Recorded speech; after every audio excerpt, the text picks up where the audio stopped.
Alright, so this is the review for Summative number 7 in the fall of 2019 for Algebra 2. And we're going to start off this review with a couple of old topics from our last test, so hopefully we see some improvement. Alright, first things first, I'm going to get my pen to work. So, we remediated this topic a little bit last week, where we determined that maybe if you guys set these up as tables, you'd have better luck. So our suggestion to you here on number 1 is, what if you created a little XY chart where you could list out your domain and your range. So your domain values would be all of your x values, and you can list these in any order. It does not matter. But, oops, missed one. So we have 8, 2, 3, and 7. And then your range values would be the y's. And if you have any repetitions, don't write them twice. So like I see a 4, I see a -3, the 4 shows up again, so I'm not going to write it again, and then a -1. And now when you go to pair them up, the 8 pairs with the 4, the 2 pairs with the -3, the 3 also pairs with the 4, and then 7 pairs with the -1. So when I ask you for what is the domain, you're just going to list out your x's. So any order 2, 3, 7, and 8 is, I usually go numerical order, and then your range is -3, -1, and 4. You don't have to put the fancy brackets at all. As far as whether this is a function or not, this would be a yes, and simply because every single x value is only paired with one y value. Now I know there's one y value that is paired twice, but that's not how the formula works out, right? So the reason is that you would say every x value is only paired once. You could say once or paired with one y value. I'm running out of room, so I'm just going to write pairs. I'll know what you mean if you write that down. So I'm going to do every other question if there's a duplicate question, that way you guys can suffer through the other ones on your own. So here, they don't give you a lot of parameters for this function, but the fact that it's a function tells me it has to pass the vertical line test. And then the range starts at -2. So the range, oh, that was supposed to be at -2. This is like a boundary for my range. It needs to get this low, but not go any lower. So, you could graph a whole bunch of things. You can graph something that looks like this. Whoops, that was not quite making it, but you get the idea. You could graph something that does like, this. Any of these would work because they would pass the vertical line test, but they have the correct domain and range. So a lot of options there for you. So here we're talking about transformations, and when they say the word transformations, they're asking you about right versus left, or maybe moving up versus down. You might have a reflection, and you might have a vertical stretch or compression. Vertical stretch or compression. Sorry, my mic was turned around, I just realized. Alright, so number 5 here has a shift of right 3. And then this +7 off to the side is up 7. We're hoping that you guys are getting a little better at these, where maybe you can come up with those transformations without having to graph it, but of course, use your calculator if you need to. Be careful on this next one. This negative sign in front is the reflection. And then the fact that there's a 4 in front of this, that's called a vertical stretch. If the number is greater than 1, it's going to stretch vertically. And if the number is less than 1, it's going to, I should say between 0 and 1, it's going to compress it. Forgot how to spell stretch for a minute. I got it. All right, we're moving around. Please check the key if you feel like you need to revisit a topic. Naming the vertex. Again, I'm hoping you guys can do this without the calculator, but you're always welcome to use your calculator. So our vertex, remember there's a built-in negative for that h value, is at +2, +5. So we're going to plot our vertex at 2, 5. And then from that vertex, you're going to move however your slope tells you to move. So for absolute value graphs, when the a value is a -1/3, that means you're going to travel down 1 and right 3, but to get the V shape, you're going to also move down 1 and left 3. So down 1, right 3, and down 1, left 3, and you end up with, well, you know what, that almost looked good. There we go. So we're graphing accurately.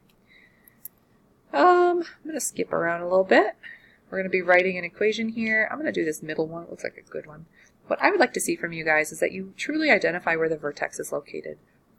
There's a lot going on each of these questions, so if you can at least point out to yourself, like, hey, that's the vertex, and the fact that it's a vertex is important to me because that's going to be your h and your k value. So the location for that vertex is located at 1, 1, 2, 3, 4, 5, 6.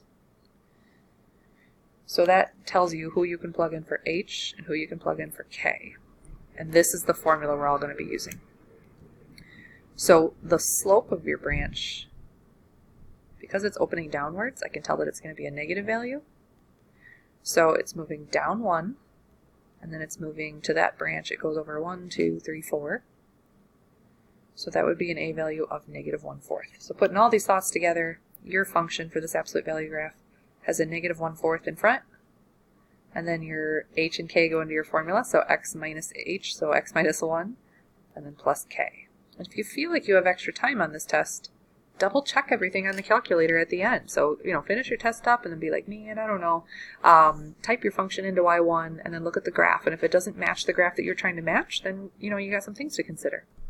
So here we have some new topics. We have piecewise functions, and this is the one where you got to concentrate on whether you're using the top or the bottom function based on the restriction. So this function here, 5x minus 3, is only going to be used for x's that are, this says less than or equal to 0. So this bottom function, which I'm going to use green for, we're only going to use that function if your x's are, greater than 0. So like on this question, they want you to plug in x equals 5. I don't know why I'm using blue. I got my colors confused again. Alright, so we're evaluating at x equals 5, and then here you're evaluating at x equals negative 1/2, and here you're evaluating at x equals 0. So 5 would fall under the greater than 0 category. So we're going to use the green function, negative 5 times 5 plus 1, and if I type that in my calculator or use my brain, that comes out to a negative 24. If I'm plugging in x equals negative 1/2, that would fall under the less than 0 category. So plugging into my blue function, and this one does come out to a bit of a decimal, so if that bothers you, that's okay. I'll take decimal or fraction answer. What is this, negative 5.5? If you wrote down negative 11/2, I like that too.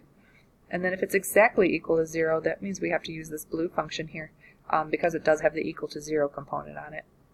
So 5 times 0 minus 3, better known as negative 3. So it's a bit of a thinker. You got to really concentrate on your greater than or less than signs, and I really like it when you guys write the words out, because if that's your misconception, then if nothing else, I'll have a little empathy for you, because that's often my misconception, and we'll be able to help each other out with a better score, I suppose, if that's all you got wrong. Alright, so same idea here. I'm going to start with taking my highlighter, and I'm going to mark up where the boundary line is. So we have a boundary line at x equals negative 3. Which is supposed to be a straight line. It's not working out for me. Alright. It's supposed to be on the line x equals negative 3, and I got a little weird, but that's okay. And then, again, we're going to color code our function pieces here. I'm going to move this down a little bit.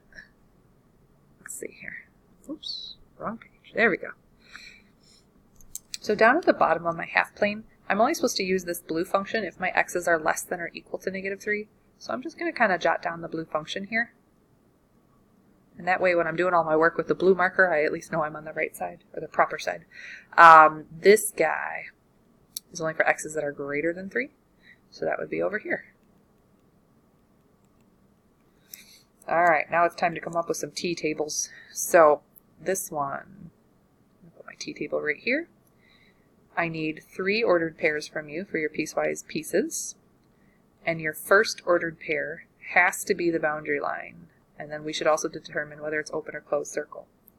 So I have to use negative 3 on both of my t-tables when I go to come up with the first ordered pair.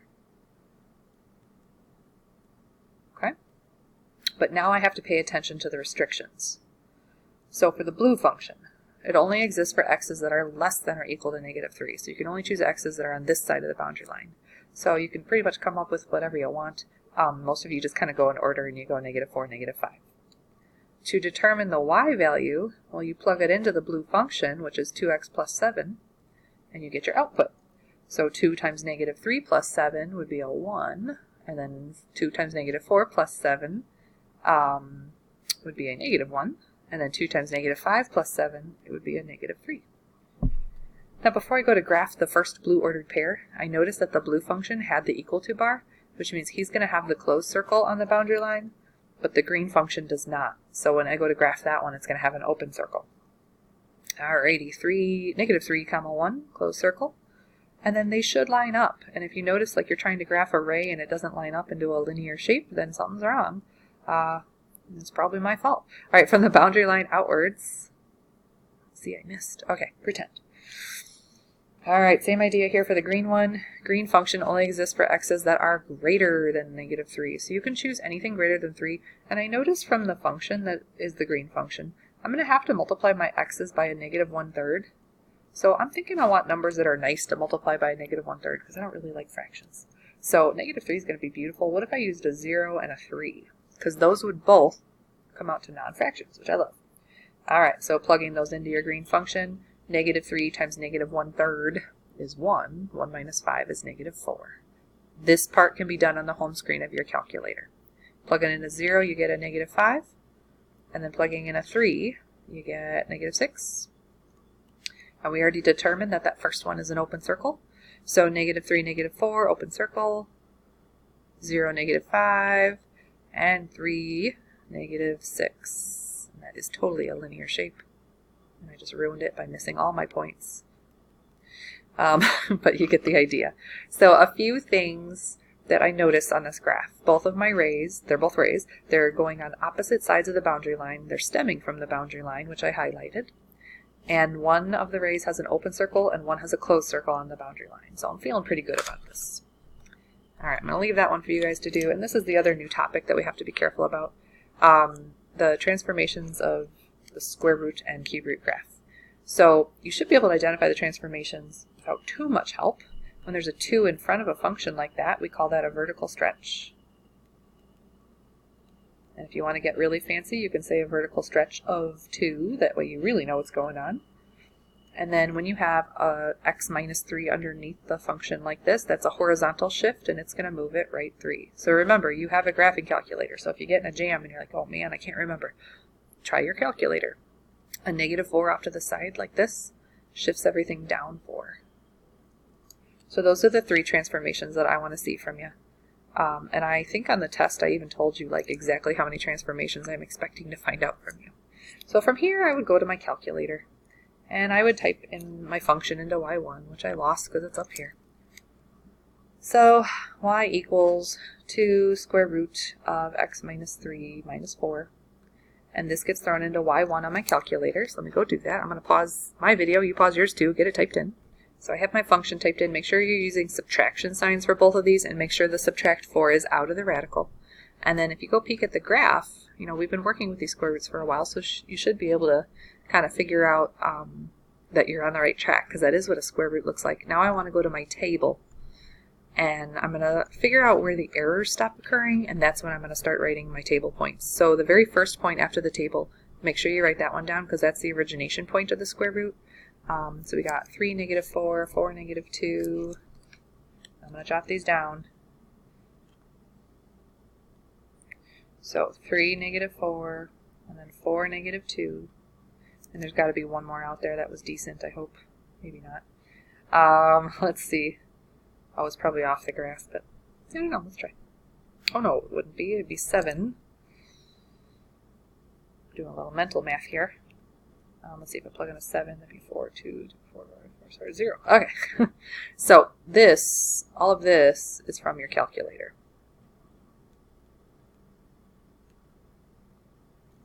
So we're going ahead and plot those. 3, -4, 4, -2, and then 7, 0.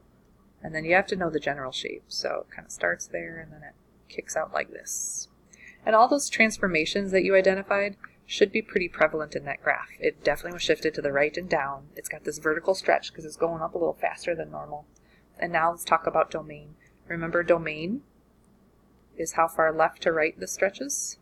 So this domain starts at 3 and then goes to infinity. Notice this 3 also happens to be the H shift, so you're going to see that. And then your range is how low to how high this travels. That's really crooked, sorry. So your range starts at, looks like -4, and then goes up forever. Sometimes they go up very slowly, guys, but they do go up forever. So that's a typical square root graph that we're going to have you do. Let's look at a cube root graph, and I'm going to do number 17 because it's probably the weirdest one on here. So again, transformations should be pretty prevalent just from the formula itself. And if you throw a negative in front of a function like this, that is a reflection. If you just write down reflection, that's great. But if you write down over x-axis, then you are very thorough, and I love it.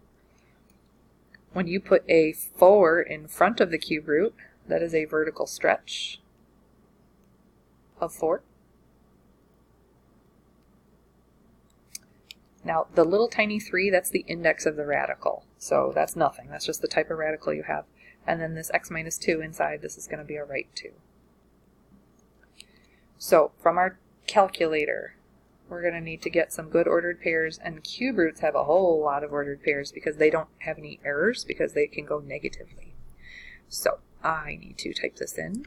You start by typing a negative symbol with a 4, and then you pull up the cube root in the math menu, and you choose number 4 where it says literally the cube root. Don't use anything else.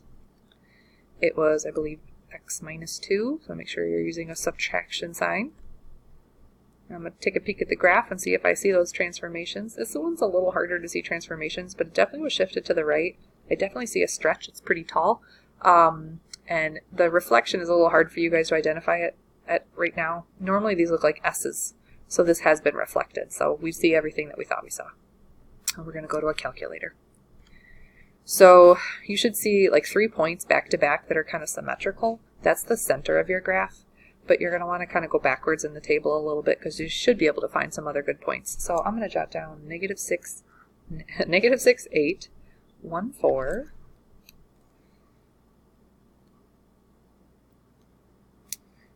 zero, nope, was it 0? I already forgot. Never mind. It was 1, 4, 2, 0, and 3, -4. That makes more sense.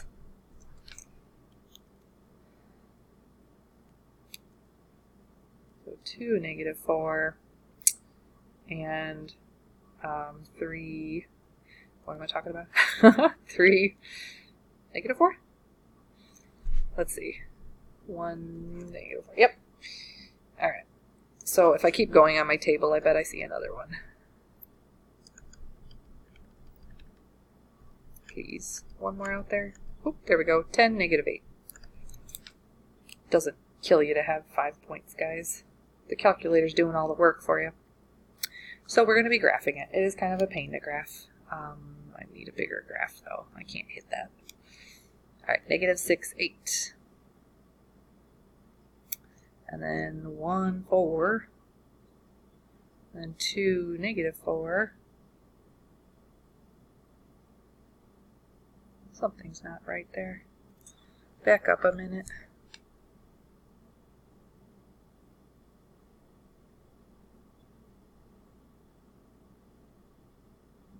It's 2, 0, Abruzzo. Oh my gosh. I give up. Okay, that's a 0. I was going to say, that did not look right for a minute. See? Easy fix. And you guys did a really good job with this, actually. When you started graphing it and you're like, oh, Abruzzo, this doesn't really look right. And you notice right away that something wasn't right. You're better than me. All right, 3, -4. And 10, -8. There we go. This is that very weird stretched out because of that vertical stretch. Oh, man. It's getting ugly. Okay, so I got to come back through it. It's like making pottery. You just smooth it over. That makes it worse. Okay, so, that's a really sad graph. But here's the good news. We're about to answer the easiest question on the whole test. The domain and the range for all of the cube root graphs are the same because they go forever to the left and forever to the right, and they go forever to the bottom and forever to the top. -infinity to infinity on both the domain and range. So that's going to be true for every cube root graph. Make sure that your intervals are always going least to greatest. All right, that'll give you a good rundown of what you're going to see on your test. We did a lot of our piecewise together on the homework check. I don't think it would kill you guys to do the extra piecewise ones on your own. And most definitely, please, please, please use colors on those piecewise functions. You're going to be happier. And if you want to do your work on another sheet of paper when you're taking your test and attach it, that's totally fine, of course. All right, good luck, everybody.